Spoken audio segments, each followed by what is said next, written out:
एक शेर के पास 5 जादुई गाय थी। शेर के लिए वो गाय बहुत प्रिय थी। उन गाय को भी शेर से अपार प्रेम था। शेर के बच्चों को वो अपना दूध दिया करती। एक दिन शेर जंगल में शिकार करना चाहता था।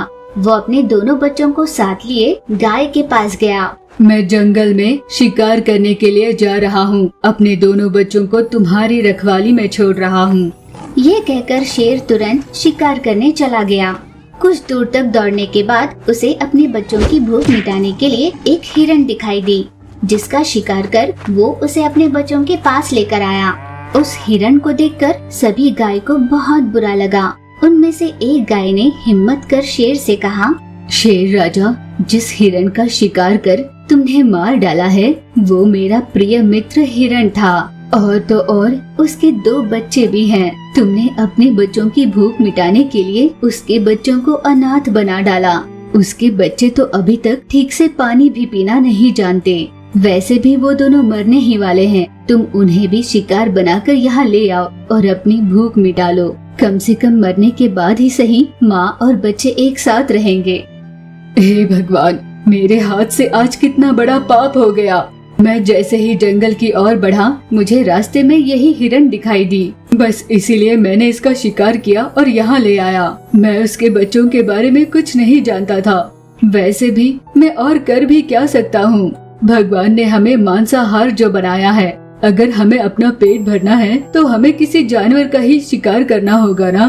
पहले मुझे भी किसी का शिकार करना अच्छा नहीं लगता था, पर मैं और कर भी क्या सकता हूँ।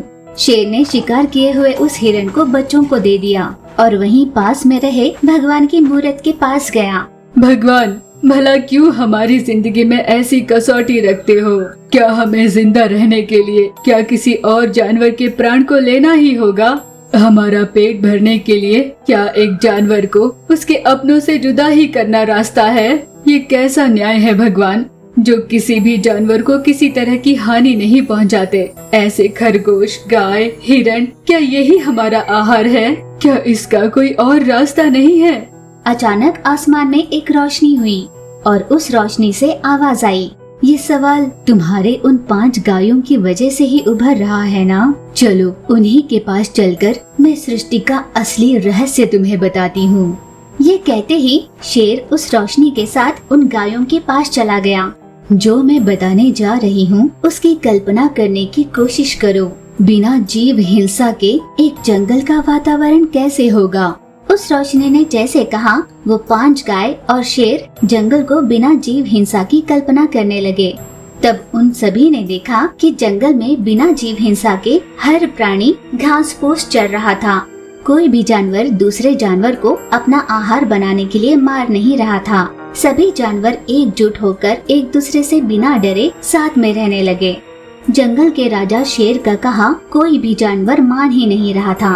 कुछ ही दिनों में गर्मियों का मौसम आया। जानवरों में मरने की संख्या कम होने की वजह से जंगल में जानवरों की तादाद बढ़ रही थी और इसी वजह से आहार का अभाव होने लगा। किसी भी एक जानवर का पेट न भरने की वजह से वे दूसरे जानवरों के साथ लड़ने लगे। जो जानवर बलवान था वो कमजोर जानवरों को मारकर हरा देता और उनके पास रहा सारा आहार छीन लेता। बीते समय के साथ अब पूरे जंगल में आहार की बहुत कमी होने लगी और जानवरों की संख्या दिन ब दिन बढ़ती ही जा रही थी।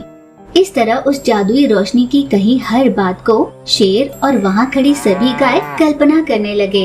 अब बताओ दोस्तों, जिस जंगल की कल्पना मैंने तुमसे करवाई, क्या वो जंगल सही है या अब जिस जंगल में आप सभी हो ये जंगल सही है? रोशनी की बात सुन गाय ने कहा, नहीं नहीं, जो आपने कहा वही सही है। भगवान ने जिस जानवर को जैसे बनाना है उसे वैसे ही बनाया है।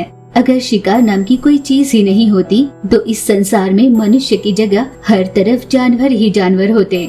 ऐसे में अगर जंगल ही सूखे पड़ने लगे तो सभी की जिंदगी पर इसका बहुत असर होगा। ये कोई सही निर्णय नहीं होता। शेर ने कहा, जितना मैं समझ पाया हूँ, हर अच्छाई के पीछे थोड़ी बहुत बुराई तो होती ही होती है। हवा और पानी को लेकर ही हम किसी पौधे को सींच सकते हैं। उस पेड़ पे आने वाले फल और पत्तों को खाकर ही कुछ जानवर जी पाते हैं। जानवरों को मारकर अपना पेट भरने वाले जानवर क्रूर जानवर कहलाते हैं। तो कुछ ऐसे भी जानवर हैं जो मरे हुए जानवरों को खाकर इस धरती को स्वच्छ रखते हैं। इस तरह हर एक की जिंदगी दूसरे की जिंदगी से जुड़ी हुई है। यह जीवन चक्र है। शेर के ये कहने के बाद आसमान में चमक रही वो रोशनी गायब हो गई। उस दिन से शेर 5 गायों के साथ शिकार करने जाने लगा। उन गायों की सोच में भी उस जादुई रोशनी के कहने के बाद बदलाव आया। हमेशा की तरह जंगल के जानवर क्रूर जानवरों से डरते हुए अपनी जाति वाले जानवरों के साथ मिलनसार होकर अपना जीवन बिताने लगे।